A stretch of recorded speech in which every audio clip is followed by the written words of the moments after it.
I'm Hannah, 32, and I thought I'd finally earned my place at the family table. I'd spent weeks planning this dinner at my house in Philadelphia, hoping to bring everyone together. I'd cooked a roast, poured my heart into it, even bought a fancy dessert to share. But the moment we sat down, my dad leaned back in his chair, his voice dripping with sarcasm.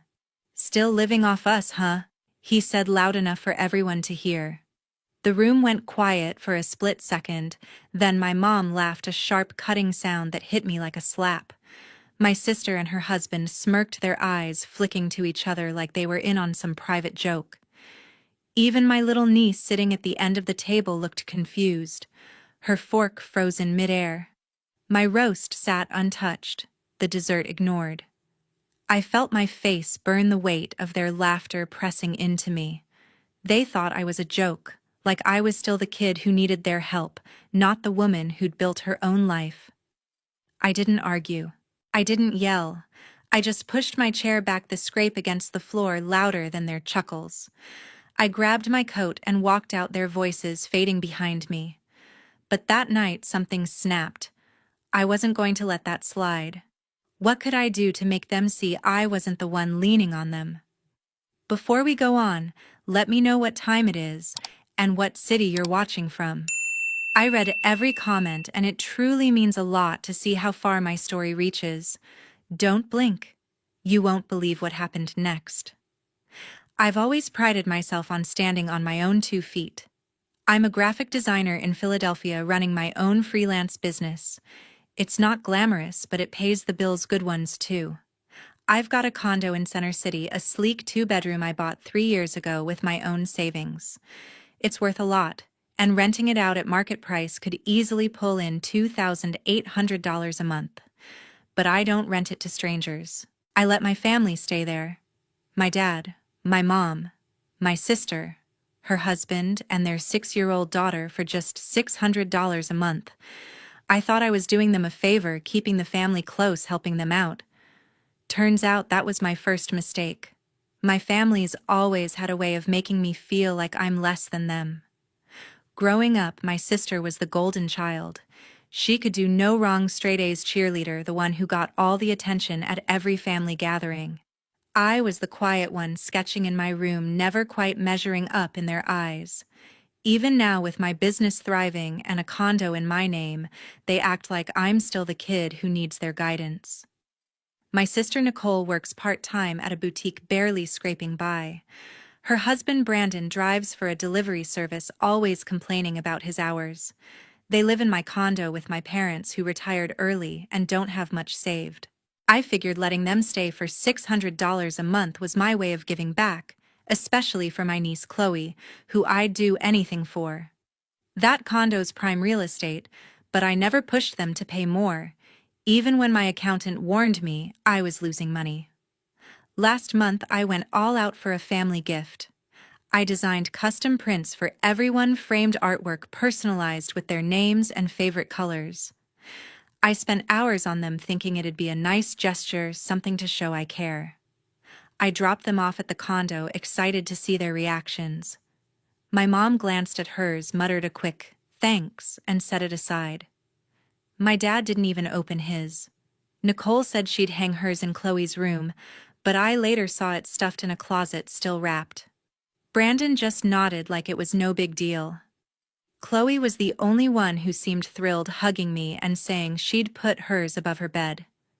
That moment with her was the only thing that kept me from losing it right there. But it wasn't just the gift. It's the way they treat me, like I owe them something. Nicole's always dropping hints about how tough things are, how they need a break. My dad chimes in saying I should be grateful for all they've done for me, like paying for my art classes back in high school. My mom stays quiet most of the time, but when she does speak, it's to praise Nicole, her job, her parenting, her everything. Meanwhile, I'm busting my tail, working late nights to keep my clients happy, and they act like I'm just coasting through life. I started wondering if they even saw me as an equal, or if I was just the family ATM. It's not like I haven't tried to talk to them. A few weeks ago, I brought up the condo over coffee with Nicole. I mentioned the market rate just to gauge her reaction, maybe nudge her to appreciate what I was doing. She laughed it off, said I was lucky to have family willing to stay in my fancy place. Brandon overheard and made a snide comment about how I'd never survive without their support. Support? I'm the one footing the bill for their life in Center City. I let it slide, told myself it wasn't worth the fight. But deep down, I knew something was off. They weren't grateful, they were entitled.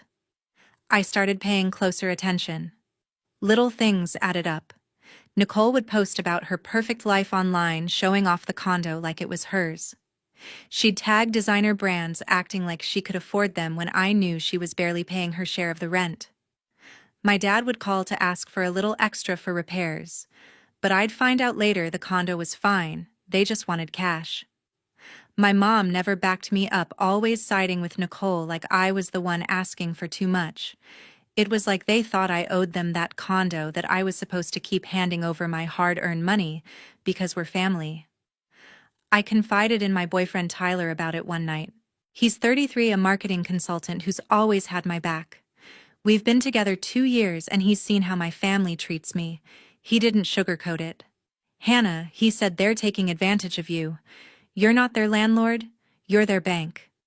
His words hit hard. I'd been telling myself I was helping out, keeping the peace, but Tyler was right. I was letting them walk all over me. That realization burned, but it also lit a fire. I wasn't sure what I'd do yet, but I knew I couldn't keep playing their game. Every time I drove by that condo, I'd feel this knot in my stomach. It wasn't just about the money, it was about respect. I'd worked for everything I had, and they acted like it was theirs to take. I started thinking about what it'd be like to take it all back, to show them I wasn't the pushover they thought.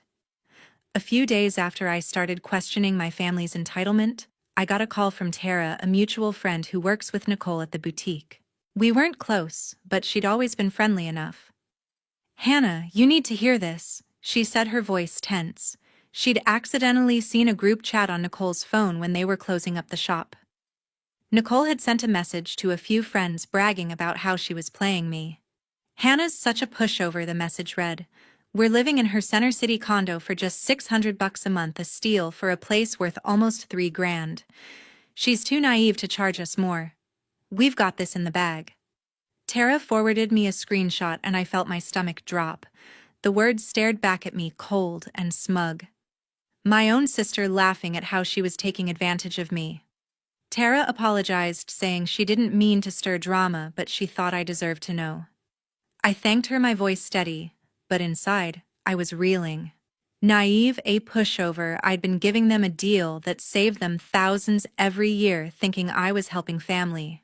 Nicole's message wasn't just a betrayal, it was a slap in the face. She didn't see me as her sister. She saw me as a mark. I sat on my couch staring at the screenshot, my anger building with every reread. My dad's lectures about gratitude, my mom's silence, Brandon's snide comments, they all clicked into place. They weren't struggling family members, they were users, and I'd been blind to it. I pulled up my condo's financials that night. Market rent in Center City was $2,800 a month, over 4 times what they were paying. I'd been covering taxes, maintenance, even some utilities, all because I thought it was the right thing to do. But Nicole's words, "We've got this in the bag," changed everything. I wasn't their safety net, I was their cash cow. I decided right then, no more. They'd pay what the condo was worth, or they'd find somewhere else. I wasn't going to let them play me anymore.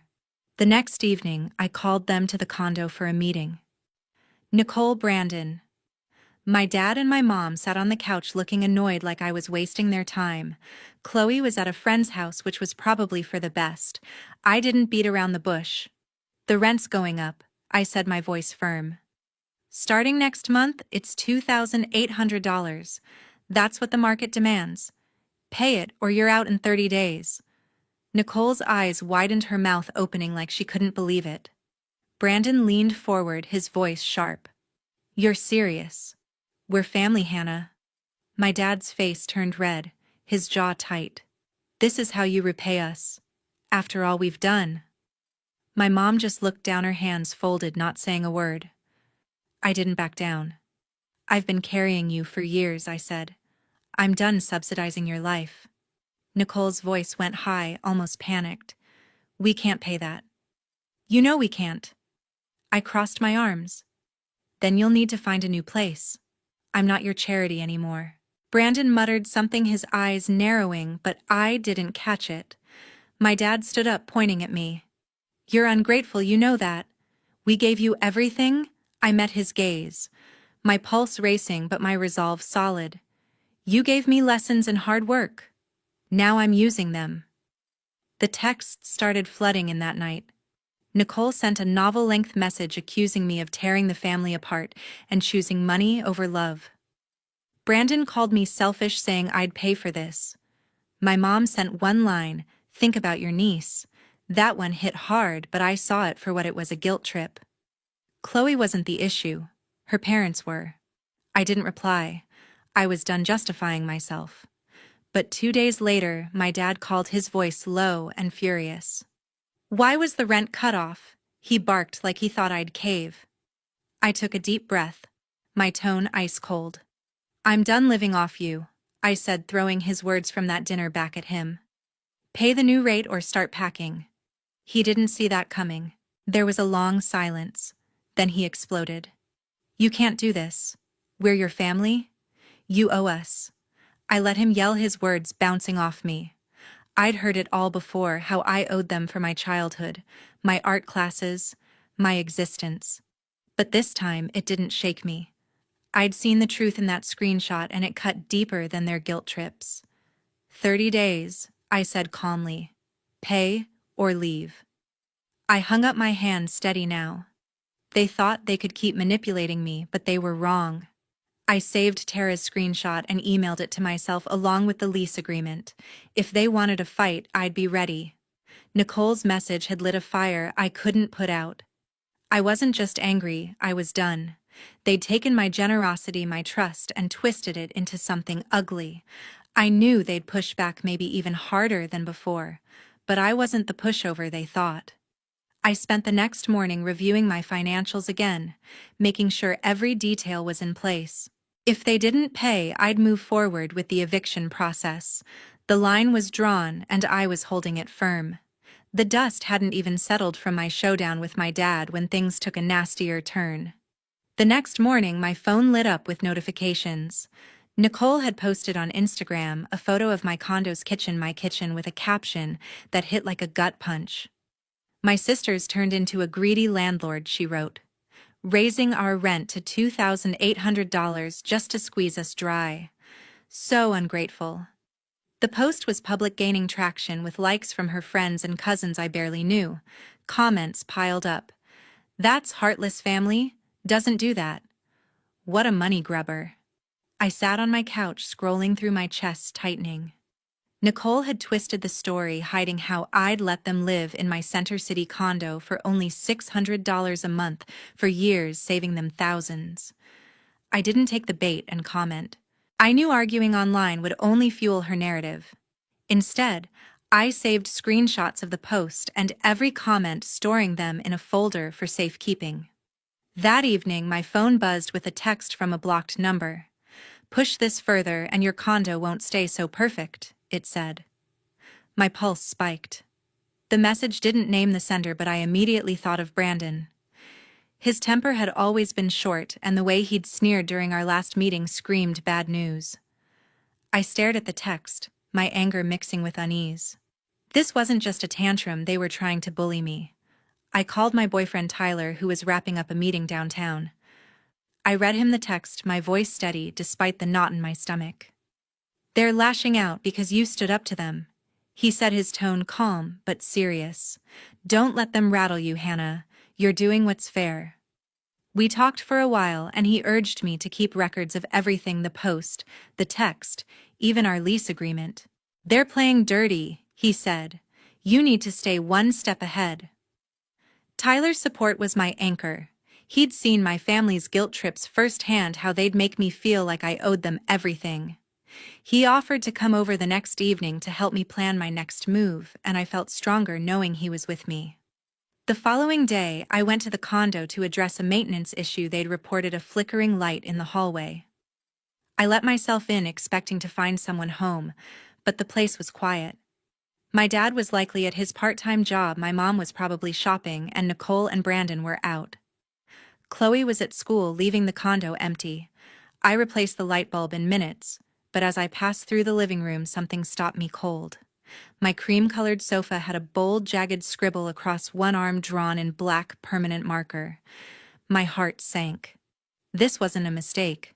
Someone had done this on purpose, a cheap shot to hit back at me. My mind went to Brandon, picturing him fuming, marker in hand. Nicole might have been behind the post, but this felt like his kind of petty revenge. I snapped photos of the damage, my hands shaking with fury. That sofa was part of the condo's furnishings worth $700. I sent the pictures to Tyler, who texted back, "That's low. You've got to act on this." I called a cleaning service right away, getting a quote of $200 to try removing the ink, with no promise it'd work. Standing there staring at the ruined sofa, I felt a fire ignite. They thought they could trash my property and scare me into backing off. They had no idea who they were dealing with. I wasn't just fighting for my condo. I was fighting for the years I'd let them walk over me. That afternoon, I met with my lawyer, the same one who'd helped me buy the condo. I laid out everything: Nicole's Instagram post, the threatening text, and the photos of the sofa. "This is deliberate," he said, reviewing the evidence. "The text could be seen as a threat, and the damage is clear. Bad faith. You've got a solid case for eviction if they don't pay the new rent." He cautioned that family disputes could get messy, but I was resolute. "They crossed a line," I said. "I'm not letting this slide." He started drafting a formal eviction notice to be sent if they missed the $2,800 payment. It felt like loading a weapon I hoped I wouldn't have to fire. When I got home, my phone was still buzzing. My mom had left a voicemail I didn't play. A cousin texted urging me to fix things with Nicole, as if I was the problem. I ignored them. They'd bought her story without asking for mine. That night, Tyler came over and we went through the evidence together. He looked at the sofa photos, shaking his head. "They're desperate," he said. "But you're holding your ground." His belief in me was everything. I wasn't just defending my property, I was reclaiming my dignity. The next morning, I returned to the condo to check for other damage. I walked through each room, my eyes scanning for anything out of place. In Chloe's room, I found a small crayon drawing on her desk, a stick figure family under a rainbow. It tugged at my heart, reminding me she was caught in this mess. I folded it carefully and slipped it into my bag. Then, I locked the condo and called my lawyer to finalize the eviction notice. They had 30 days to pay or get out, and I was ready to follow through. The deadline came faster than I expected. On day 29, I got a curt email from Nicole saying they couldn't afford the new rent and were moving out. No apology, no acknowledgement of the years I'd subsidized them, just a cold confirmation they'd be gone by the end of the week. I felt a mix of relief and dread. Relief that I was finally taking control, dread for what they might leave behind. I drove to the condo on the morning they were supposed to move out. Tyler offered to come, but I told him I needed to handle this alone.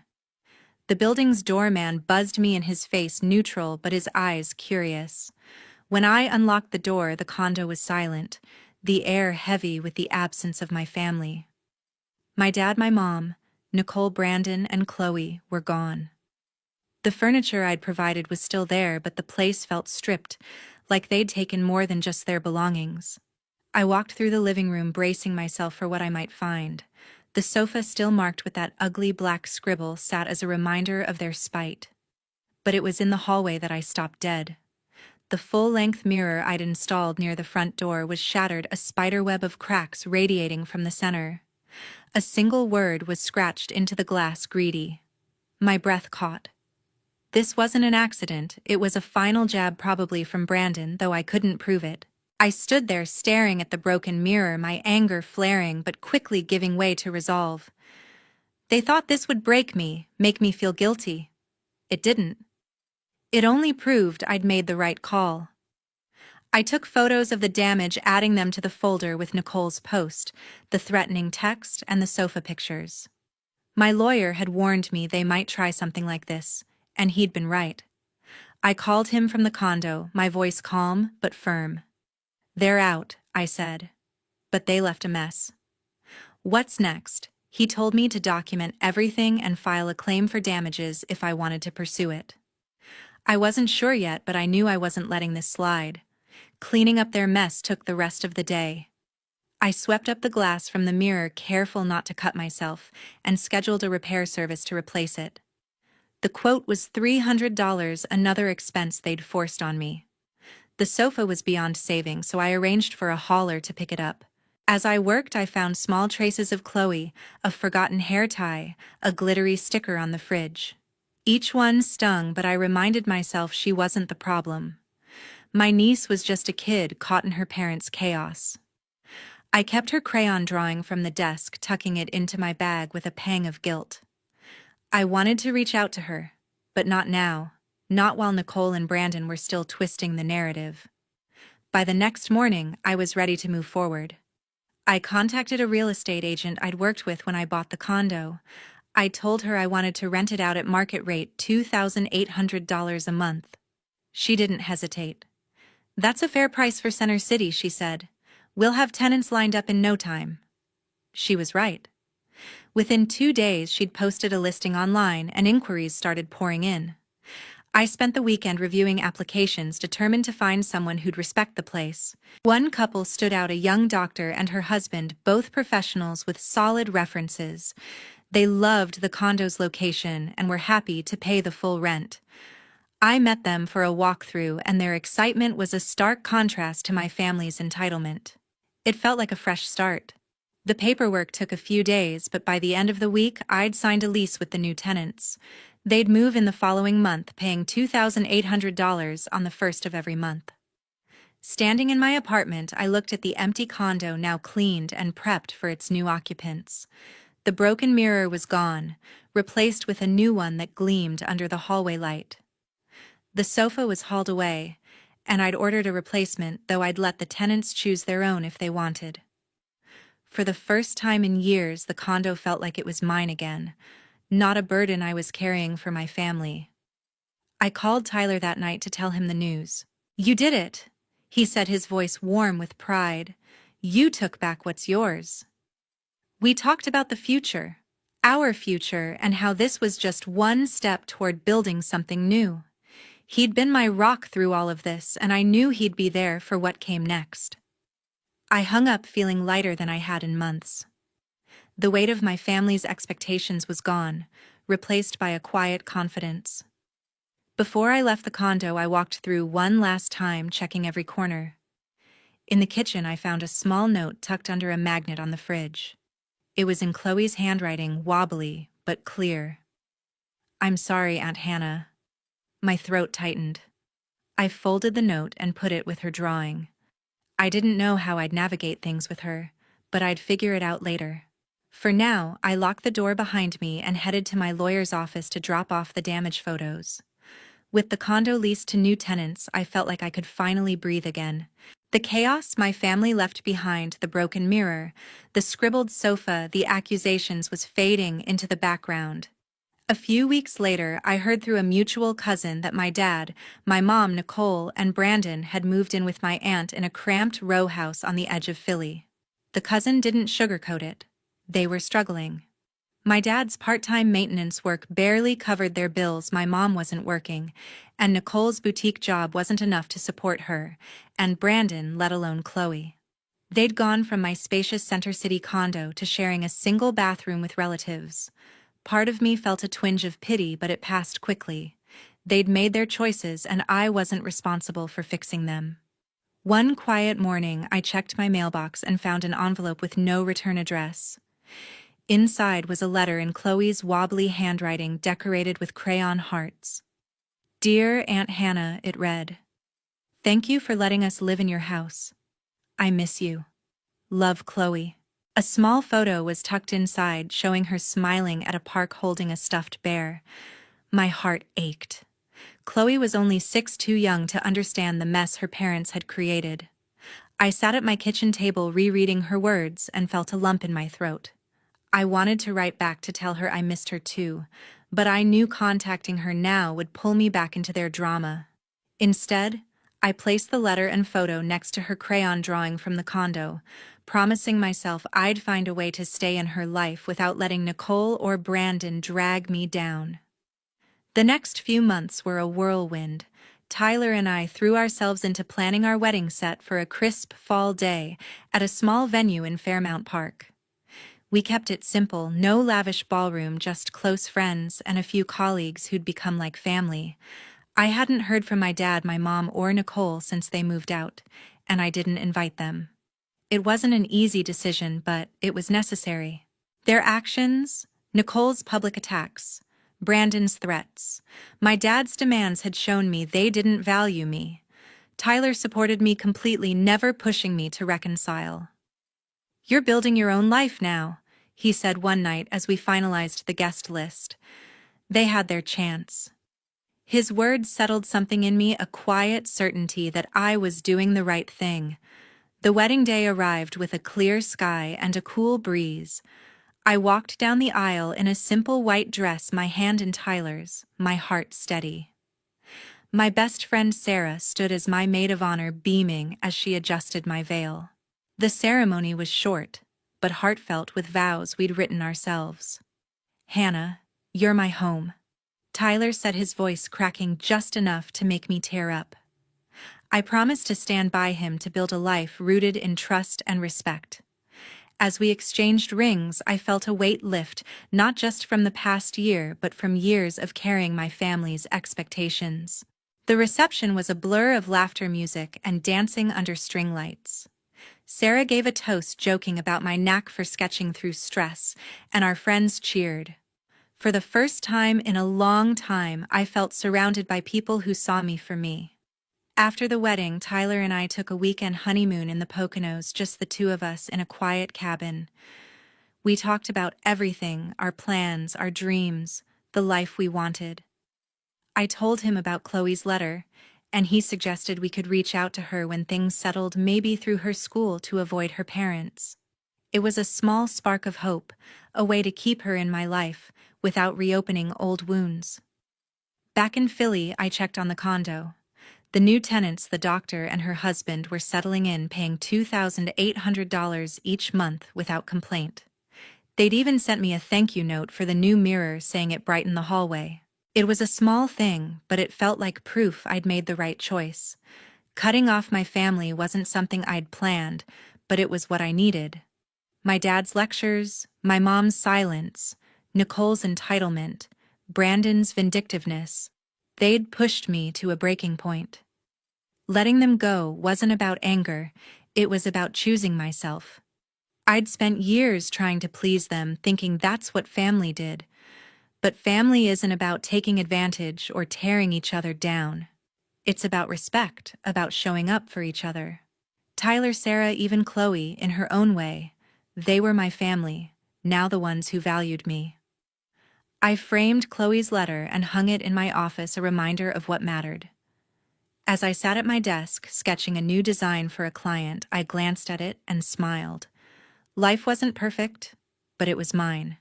I'd drawn a line, and I wasn't crossing it again. That night, Tyler and I cooked dinner together, laughing over a burnt attempt at lasagna. It was messy, imperfect, and exactly what I wanted: a life built with people who lifted me up.